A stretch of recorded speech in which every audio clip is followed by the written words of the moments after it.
Om Swastiastu. Halo, apa kabar anak-anak semua? Semoga kalian semua dalam keadaan sehat. Bertemu kembali bersama Miss Siska dalam video pembelajaran pendidikan agama Hindu dan budi pekerti. Pada video kali ini kita akan membahas mengenai Weda sebagai sumber hukum Hindu. Nah, sebagai umat Hindu, kita patut bersyukur kehadapan Ida Sang Yang Widiwasa karena sampai saat ini masih dapat mewarisi kesusastraan Hindu. Dharma dipandang sebagai hukum Hindu. Bagaimana perkembangan hukum Hindu di tengah-tengah kehidupan bermasyarakat Hindu? Untuk mengetahuinya, mari kita bahas mengenai perkembangan hukum Hindu. Weda adalah kitab suci agama Hindu yang berisi kumpulan sastra kuno dari zaman India kuno.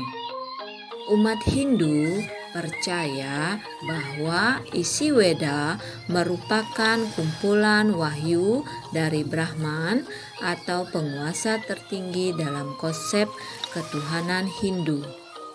Kemudian, hukum Hindu adalah sebuah tata aturan yang membahas aspek kehidupan manusia secara menyeluruh yang menyangkut tata keagamaan, mengatur hak dan kewajiban manusia baik sebagai individu maupun sebagai makhluk sosial, dan aturan manusia sebagai warga negara atau tata negara. Kehadiran hukum Hindu dimulai dari adanya sebuah perdebatan di antara para tokoh agama pada saat itu. Nah, berbagai tulisan yang menyangkut hukum Hindu menjadi dan merupakan perhatian khusus bagi para maharsi terhadap pembinaan umat manusia. Berikut nama-nama para maharsi sebagai penulis hukum Hindu, di antaranya Gautama, Maharsi Baudayana, kemudian Sankalikita, Wisnu, Harita, Apastamba, dan Maharsi Wikana, Maharsi Paitinasi, dan Maharsi Usanama, kemudian Maharsi Kasyapa, Braspati, dan terakhir Maharsi Manu. Dengan adanya upaya penulisan atas hukum Hindu, tampak jelas kepada kita bahwa referensi hukum Hindu telah lama dimulai, juga dengan berbagai perdebatan dan kritik masing-masing, sehingga melahirkan beberapa aliran hukum Hindu. Nah, beberapa aliran hukum Hindu itu yaitu sebagai berikut. Yang pertama, aliran Yajnavalkya oleh Maharsi Yajnavalkya. Kemudian yang kedua, ada aliran Mitaksara oleh Maharsi Vishnaneswara.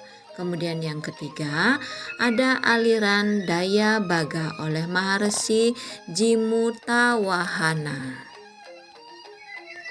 Nah, dari ketiga aliran tersebut, akhirnya keberadaan hukum Hindu dapat berkembang dengan pesat, khususnya di wilayah India dan sekitarnya. Dua aliran yang terakhir yang mendapat perhatian khusus dan dengan penyebarannya yang sangat luas yaitu aliran Yajnavalkya dan aliran Vishnaneswara. Selanjutnya, bagaimanakah pengaruh hukum Hindu sampai ke Indonesia? Pengaruh hukum Hindu sampai ke Indonesia nampak jelas pada zaman Majapahit. tetapi sudah dilakukan penyesuaian atau reformasi hukum Hindu, yaitu dipakai sebagai sumber yang berisikan ajaran-ajaran pokok Hindu yang khususnya memuat dasar-dasar umum hukum Hindu yang kemudian dikembangkan menjadi sumber ajaran Dharma bagi masyarakat Hindu di masa penyebaran agama Hindu ke seluruh pelosok negeri. Hukum-hukum tata negara dan tata praja serta hukum pidana yang berlaku adalah sebagian besar merupakan hukum yang bersumber pada ajaran Manawa Dharma Sastra. Hal ini kemudian dikenal sebagai kebiasaan-kebiasaan atau hukum adat seperti yang berkembang di Indonesia dan khususnya dapat dilihat pada hukum adat yang ada di Bali. Berikutnya, unsur-unsur terpenting dalam peraturan hukum memuat dua hal, yaitu 1. Unsur-unsur yang bersifat mengatur atau normatif. 2. Unsur-unsur yang bersifat memaksa atau represif. Nah, sebagai umat Hindu, kita juga harus tunduk pada dua kekuasaan hukum, yaitu yang pertama, hukum yang bersumber pada perundang-undangan seperti Undang-Undang Dasar, Undang-Undang, dan peraturan pelaksanaan lainnya. 2. Hukum yang bersumber pada kitab suci sesuai menurut agama masing-masing. Nah, berikutnya, mengapa hukum Hindu penting untuk dipelajari? Ada beberapa alasan mengapa hukum Hindu penting untuk dipelajari, yaitu yang pertama, hukum Hindu merupakan bagian dari hukum positif yang berlaku bagi masyarakat Hindu di Indonesia yang berdasarkan Pancasila dan Undang-Undang Dasar 1945, khususnya pasal 29 ayat 1 dan 2, serta pasal 2 Aturan Peralihan Undang-Undang Dasar 1945.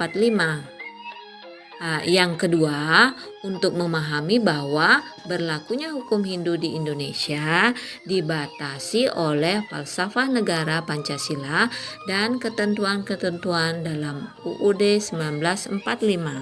Yang ketiga, yaitu untuk dapat mengetahui persamaan dan perbedaan antara hukum adat, yaitu yang ada di Bali, dengan hukum agama Hindu atau hukum Hindu. Yang keempat, untuk dapat membedakan antara adat murni dengan adat yang bersumber pada ajaran-ajaran agama Hindu. Nah, anak-anak, muncul dan tumbuhnya aliran-aliran hukum Hindu ini adalah merupakan fenomena sejarah perkembangan hukum Hindu yang semakin meluas dan berkembang. Dan dua dari aliran hukum yang muncul itu akhirnya sangat berpengaruh bagi perkembangan hukum Hindu di Indonesia, terutama aliran Mitaksara dengan berbagai pengadaptasiannya. Di Indonesia khususnya, kita mewarisi berbagai macam rontal dengan berbagai sebutan seperti Usana, Gajah Mada, Sarasa Muscaya, Utara, Manawa Dharma Sastra, Kitab Agama, kemudian Kitab Adigama, kemudian ada Purwadigama, Kertapati, Kertasima. Perlu dan penting kita ketahui, sumber hukum dalam arti sejarah adalah adanya Raja Sasana yang dituangkan dalam berbagai prasasti dan paswara-paswara yang dipergunakan sebagai jurisprudensi hukum Hindu yang dilembagakan oleh para raja-raja Hindu. Hal semacam inilah yang nampak pada kita yang sejarah garis besarnya dapat dikemukakan sebagai hal mengenai sumber-sumber hukum Hindu berdasarkan atas sejarahnya. Nah, demikian tadi uraian secara singkat mengenai sejarah perkembangan hukum Hindu yang patut kita pedomani bersama untuk mewujudkan ketertiban umat sedunia.